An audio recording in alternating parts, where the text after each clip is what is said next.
ঢল, ধুমধাম গুলিবারুদের শব্দ।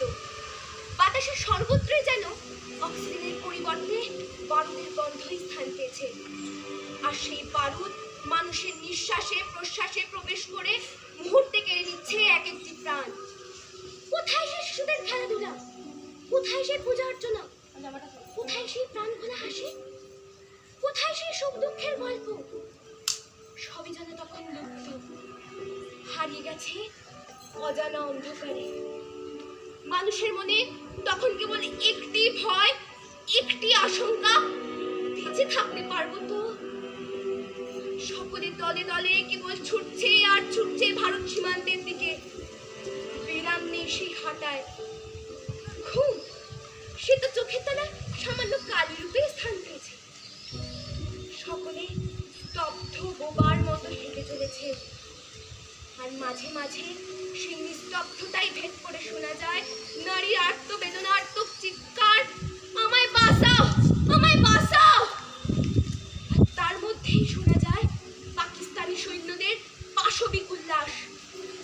কোথাও কোনো সুন্দরী নারীকে দেখলেই তারা চুলের মুঠি ধরে শিকারের ন্যায় মাটিতে টেনে হিচড়ে তাদের ক্যাম্পে নিয়ে ফেলত। আর রাত্রে চলত নির্মম অত্যাচার। ঠিক সেই সকল পশুদের আচরণের কথা ভাবতে গেলে আজও গায়ে কাটা দিয়ে ওঠে। পালানোর পথের ধারে ধারে কাপড় ঘেরাও করে চলেছে ধাত্রী ছাড়াই গর্ভবতী মহিলার প্রসব কার্য। মাঝে মাঝে ঝোপঝাড়ের মধ্যে দিয়ে শোনা যায় মুক্তিযোদ্ধাদের পদশব্দ। প্রকৃতিও যেন তখন ভীত সন্ত্রস্ত। গাছে কোনো ফুল নেই, পাতায় হাওয়ার দোলা নেই। সেই ভয়াবহতায় হারিয়ে গেছে প্রকৃতির মাধুর্য। যেখানে প্রাণীর অস্তিত্বটা অনিশ্চিত, কিছু মানুষরূপী পশুর পাশবিকতার উল্লাসে সমগ্র প্রাণীকুল ধ্বংসের মুখে, সেখানে ভালোবাসা কি বেঁচে থাকবে? নাকি সেটাই হবে ভালোবাসার শেষ দেখা? তা হয়তো আশা আকাঙ্ক্ষাতেই নিহিত থাকবে, যা আবারও নূতন করে প্রাণের সূচনা ঘটাবে। শুরু করছি আমাদের আজকের নিবেদন, ৭১-এর শেষ দেখা।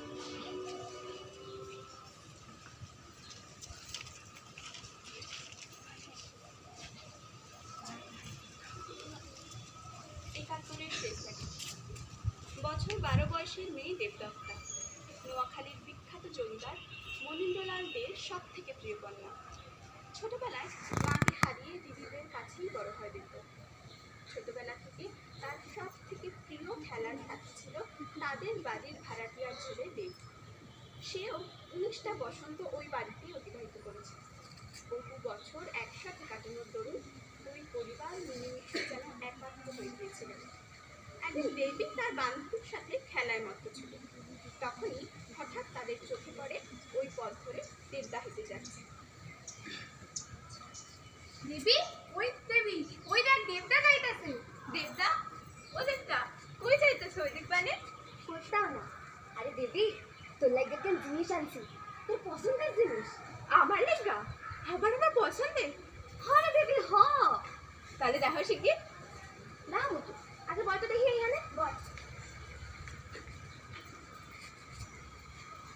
আগে আমার কত দে, আমি তোর উপহার না দিলে আমি যা চাইবো তুই আমার তাই দিবি। হ বাবা হ, কথা দিলাম। দেখ তো দেবী, মা, এটা দেখি আমার সাদে পদ্ম ফুল গো। কোথায় পাই লাগো দেবদা? সেসব তো জানা থাকবে। এবার তোর দেওয়ার কথা। হ, কম না, আমি তোমারে কি দিব? দেবী, তুই তো উঠে গলায় তুই গান হয় না। তুমি শুনবা দেবদা? আমি ঠিক শুনতেছি। হ্যাঁ, শুনুন তো, শুনাই দিই তো বলতেছি। কিছুদিন মনে মনে,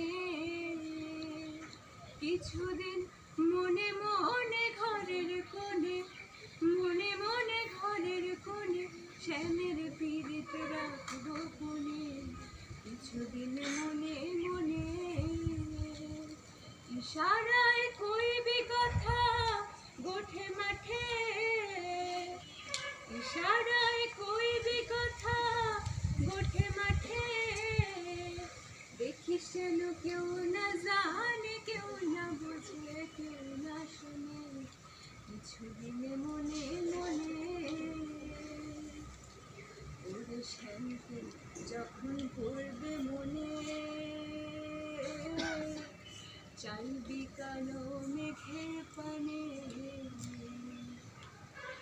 ওরে শ্যামকে যখন পড়বে মনে, ওরে চাইবি কালো মেঘের পানে,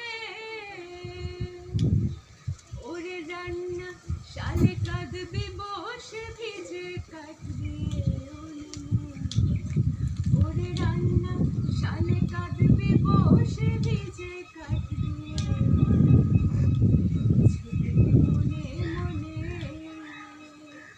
কিছুদিন মনে মনে ঘরের কোণে, মনে মনে ঘরের কোণে শ্যামের তীর্থ রাখবো কোণে, কিছুদিন মনে মনে।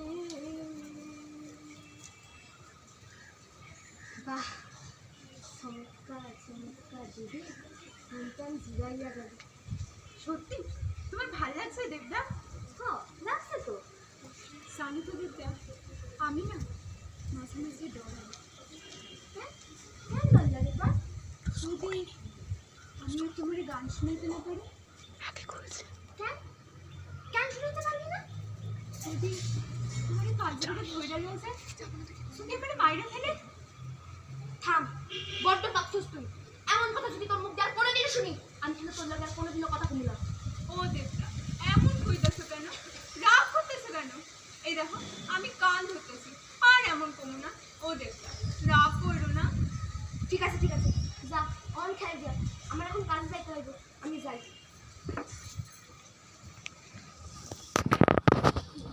ওই দিদি, এটা কি দিল দিদি? দিদি মা, এটা বেশ তোর সাথে কত ফুল রে। আবার একটু পড়াও তো দেখা দিতো। ঠিক করছিস, তুইটা পাক্কা স্টার লইটা এটা বলে।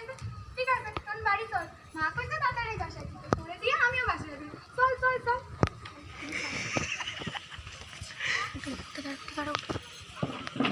এরপর জমিদার বাবুর বাড়িতে।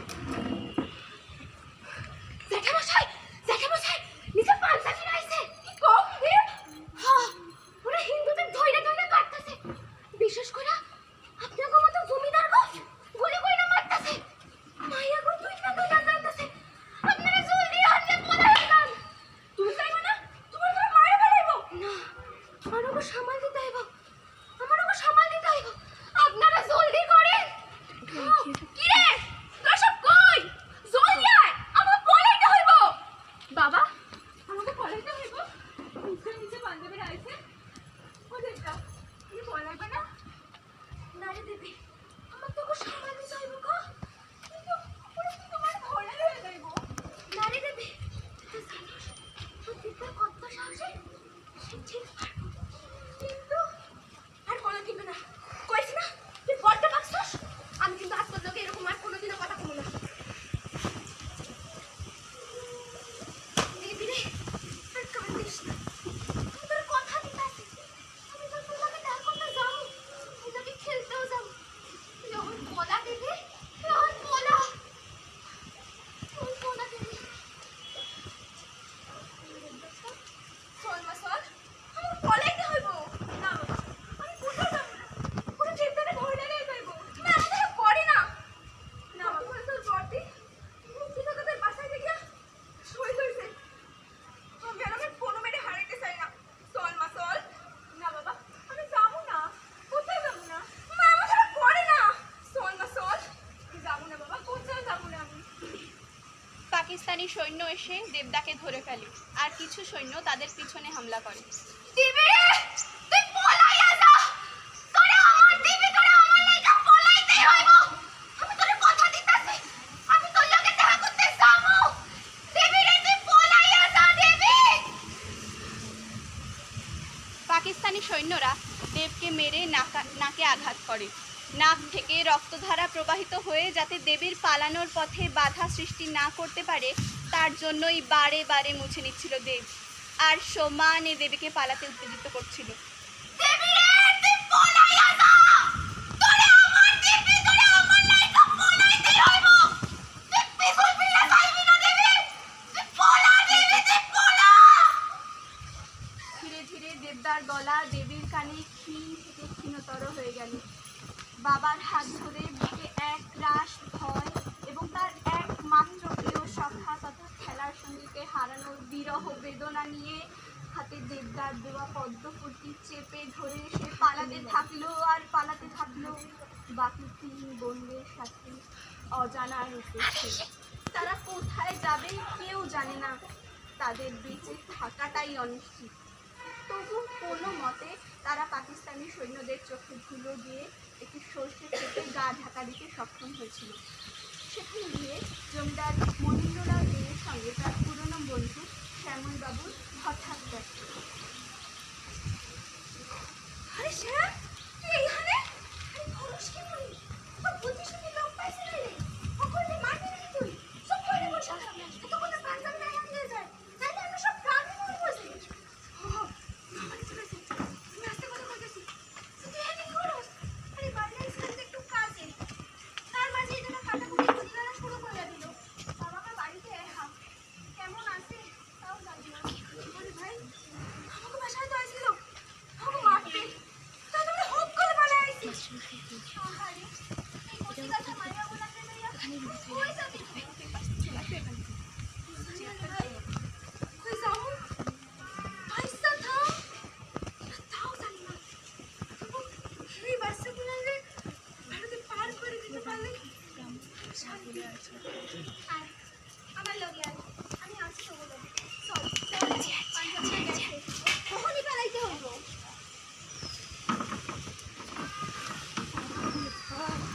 শ্যামবাবুর কথায় অসহায় মনীন্দ্রলাল বাবু শ্যামলবাবুর সাথে সাথেই হাঁটতে। প্রায় 25 কিলোমিটার সন্ধ্যার দিকে তারা বড় দরগাহাটের বাস্তবিক দপ্তরে একজন মাস্টারের বাড়ি গেল। তিনি ছিলেন শ্যামলবাবু এবং মনীন্দ্রবাবুর অঙ্কের মাস্টার।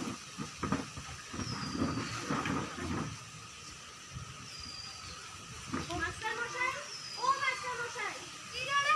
মাস্টার মশাই বলে গেলেন। আরা, গেলাম বলি।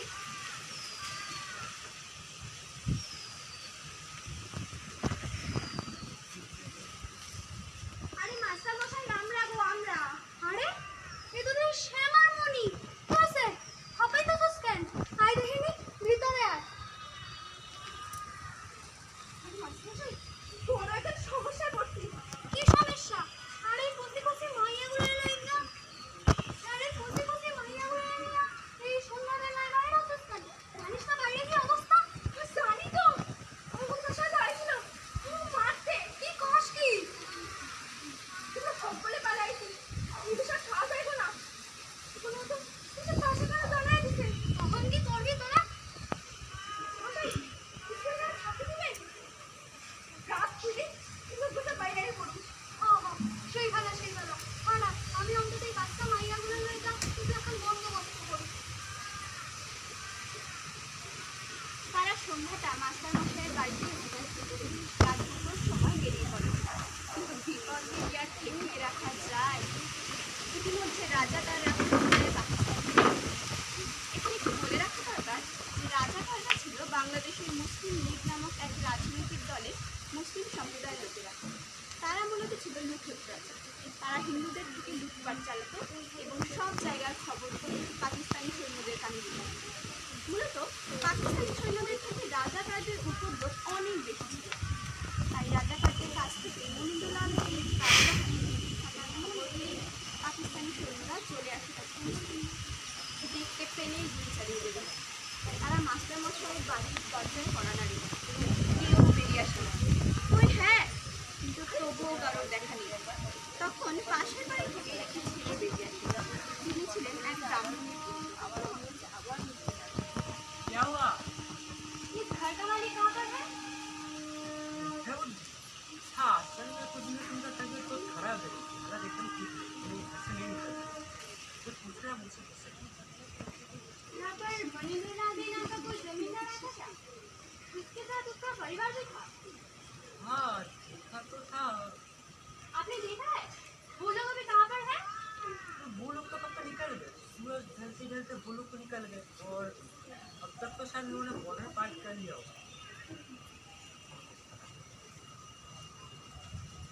ব্রাহ্মণ পুত্রের কাছ থেকে এই কথা শুনে তারা ফিরে যায় নিরাশে। অন্যদিকে শ্যামলবাবু ও মনীন্দ্রবাবু তার পরিবার নিয়ে অনেকটা দূর প্রায় বর্ডারের কাছাকাছি চলে যায়। আর কয়েক কিলোমিটার পরই বাংলাদেশের রামগড় বর্ডার, তারপর ভারতের সাথে বর্ডার।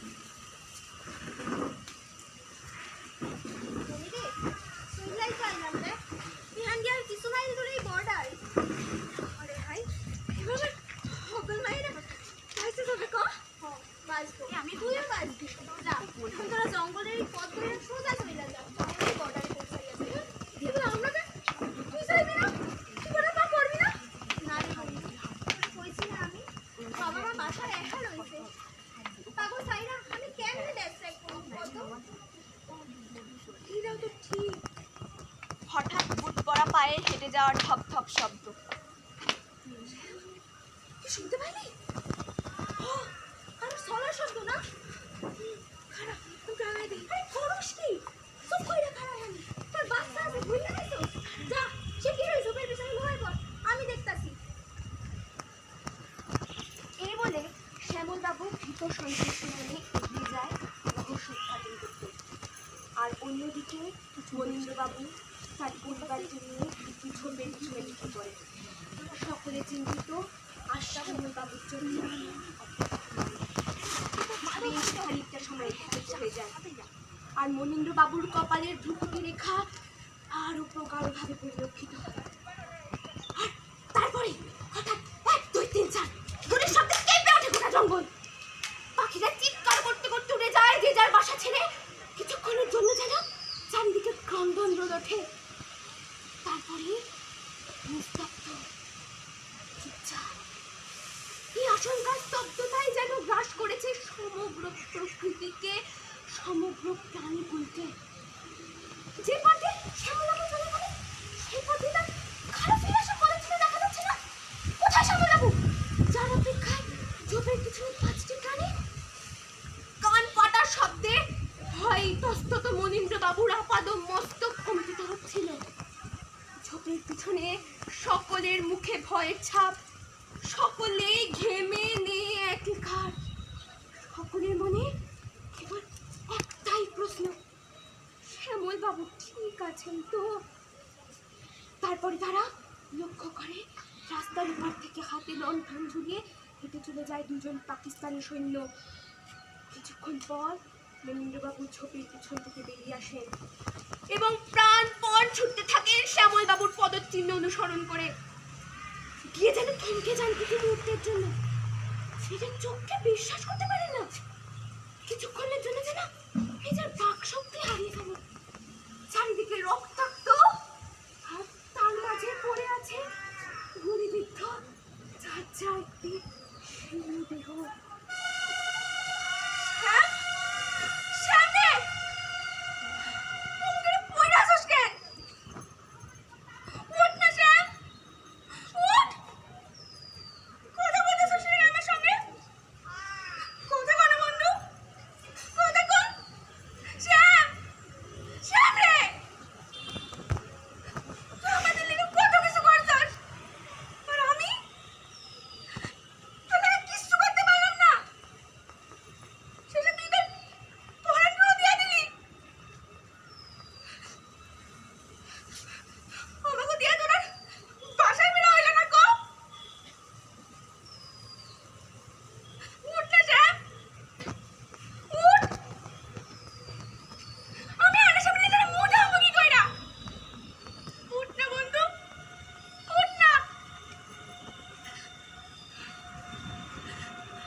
দেখো এখন কি করা যাবে গো?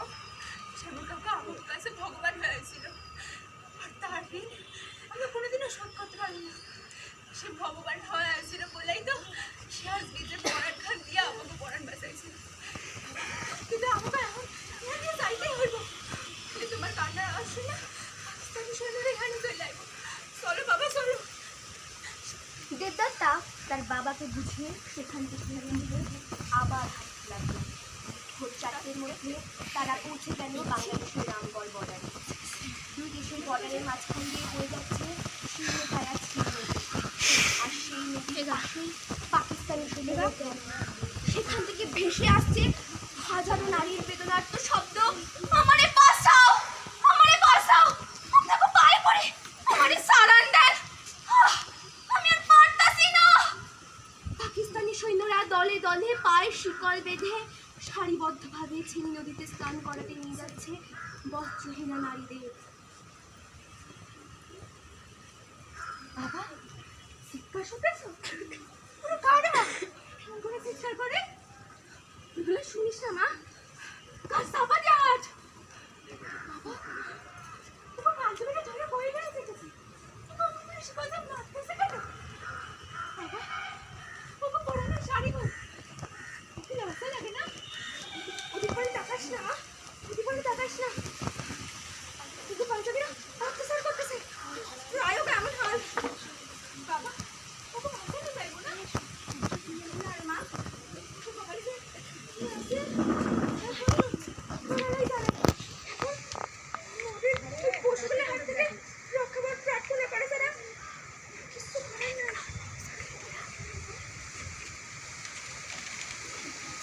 বাংলাদেশ বর্ডার থেকে ভারতে প্রবেশ করে। ভোরবেলার সূর্যের আলো যেমন অন্ধকারকে গ্রাস করছিল, তেমনি তাদের বছরের সকল ভয়, বেদনা, আশঙ্কাকে ধুয়ে মুছে দিয়ে বিলীন করে দিয়েছে। তারা এখন ভারতে সুরক্ষিত। তবুও যেন সেই আলো একজনের মন থেকে বেদনাকে মুছে দিতে অক্ষম হয়েছে।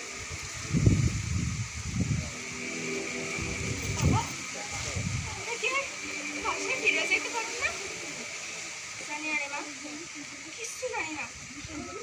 ওখানে আজও আমাদের সম্পর্কে গুলাম আছে কিনা তাও জানি না। তাহলে ওইখানকার মানুষগুলো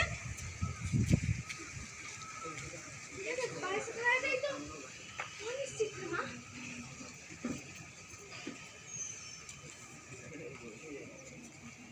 দেবদা, তুমি ঠিক আছো তো?